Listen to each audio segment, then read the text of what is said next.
Hi everyone, I'm Laura and welcome to my podcast, The Other Laura Ingraham. Of course, I explained last time that, I have had this YouTube channel where more people knew me as JWT Girl and other people knew me from my blog, and other people know me just through different communities online.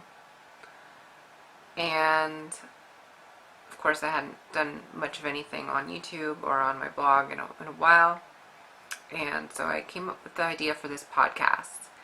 And then I didn't go into it last time when I was talking about the podcast itself. I didn't really go much into it, but what I'm hoping that I can go into a little bit is my own life, as far as just being able to create some dialogue, being able to talk a little bit about different things that pertain to me, but also pertain to the world at large and other women and other people. I want this to be a humanity first type of podcast. I'm going to go into basically delving into my own thoughts on motherhood and on the world scene and on just life in society. And before I go into that, what I want to do is read the first chapter of the book that I've been working on, and I've been working on it for some time. I'm still not done, I'm still working on it, but I am very sure on this first chapter, and I'm very sure on a few chapters, which I think I will be reading on this podcast incrementally. I will be reading it every so often and just seeing what everybody thinks on it.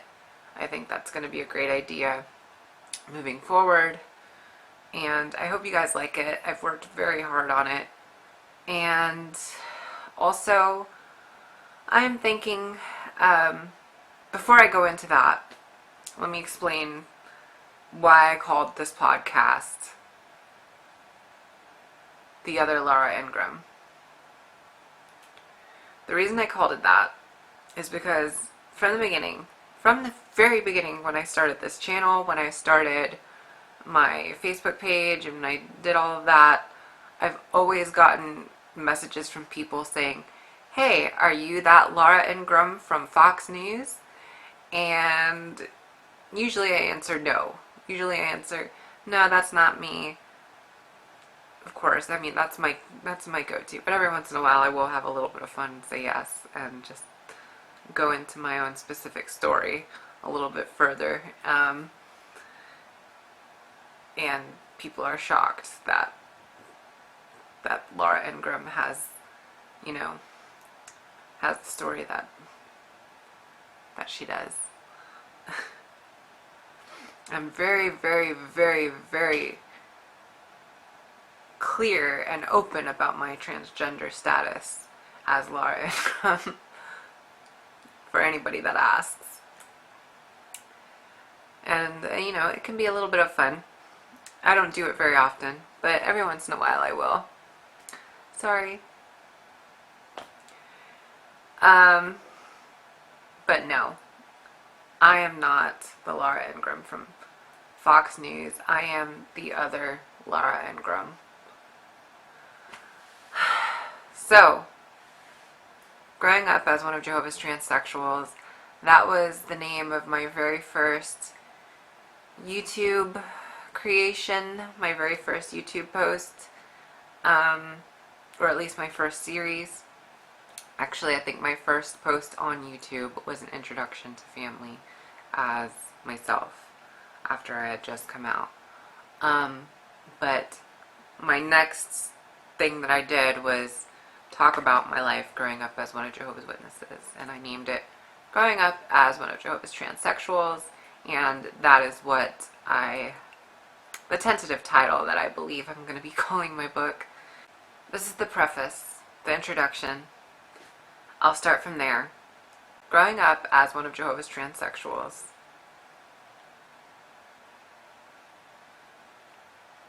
if the transgender community had to choose a single book to make that book their Bible, if they could only choose one, I would think that Bible could very well be Invisible Monsters.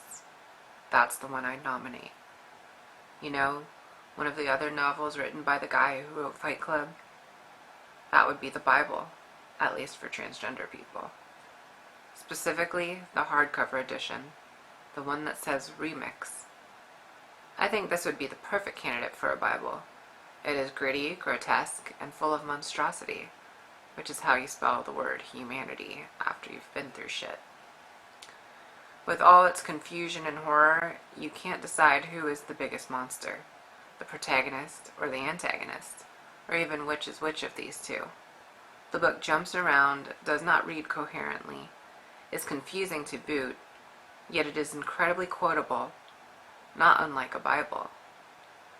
It is fiction that screams truth, or truth that screams fiction. Either way, that's an important feature in any Bible. And of course, the story surrounds transgender characters, the worst you'll ever meet probably. But it doesn't shout them out from page 1 as the main theme, not like this book does. Really, it's not that we need a Bible. We actually seem to be divided, like all the rest of the globe, between sticking with the Bible everyone else uses and just throwing various Bibles out the window.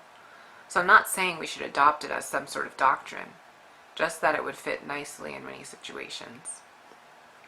Of course, this is an idea I really wouldn't tell anyone except now in a book that anyone can just pick up and read whenever they feel like it. Got to have drama after all. Still, voicing this thought could be a gamble. The type where it's a 50-50 chance whether you'd be praised by an entire community or shot down by that same community. I don't know if many people are familiar with this type of dilemma. Communities of all sorts are double-edged like this, I've learned. In this garden of a world we live in, the worthwhile communities are the ones that cut down the weeds, leave the flowers, and prune the shrubs when necessary. Don't take that to mean I've got a green thumb. The analogy just seems like it should work. And see? That's exactly why maybe I should join a gardening club, or probably a writing class. Shrubbery and prose aside, my point is that I just can't help noticing all these subcultural quirks. As a cult survivor, I tend to both anticipate and avoid groupthink, in almost a paranoid sort of way.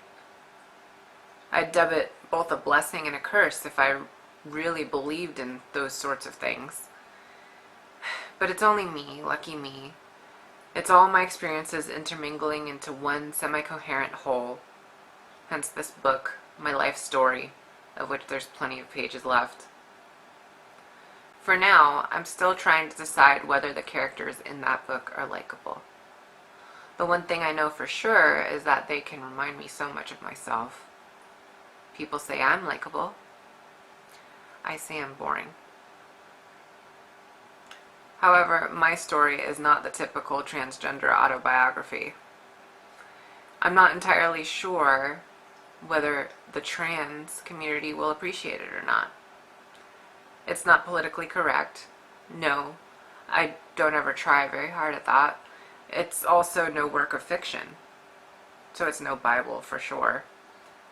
It is just my story, albeit an exaggerated form of it, with names changed and dialogue bedazzled.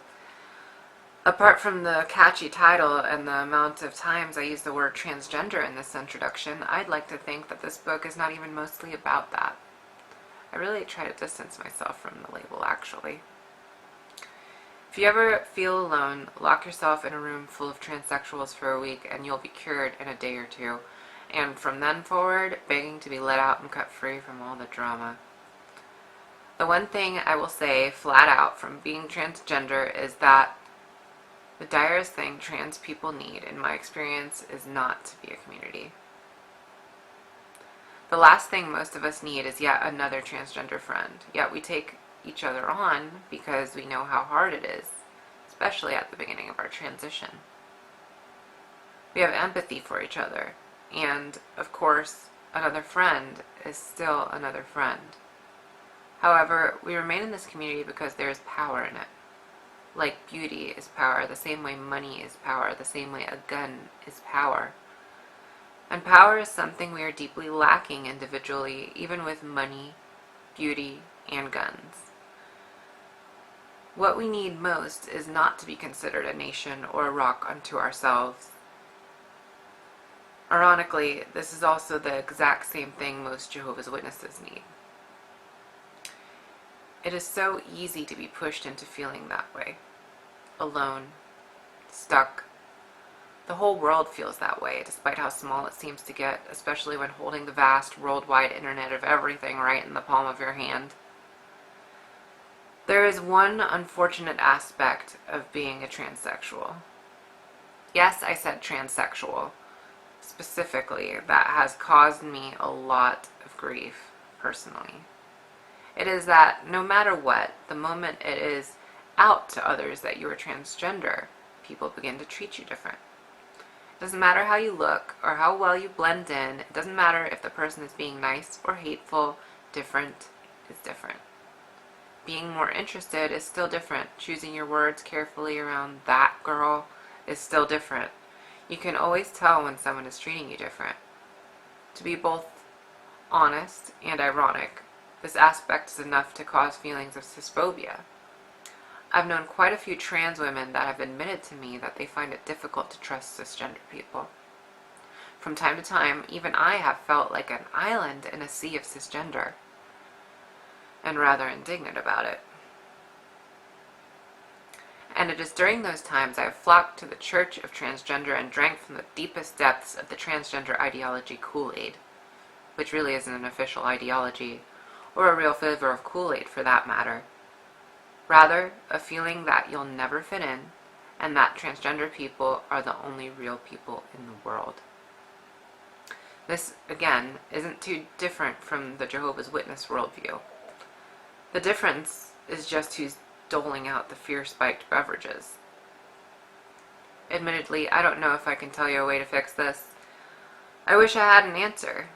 My answer is all right here in the next few 100 pages, if you can even call it an answer. It's just my story. At most, it's a tiny statement. And all I know is that I'm lucky. Another common aspect of being transgender, or in this case, a trans woman, is being told that you're beautiful. It has become almost like the trans woman salute. It gets said so much. Post a picture online and all your friends, half of which are probably transgender too, call you different incarnations of the word.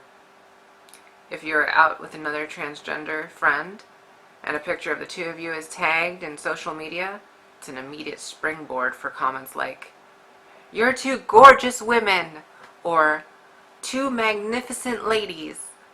No comments on where we are or what we're doing, just comments ensuring us that we are splendiferous and that we are indeed women. Like we needed subliminal messages to know this.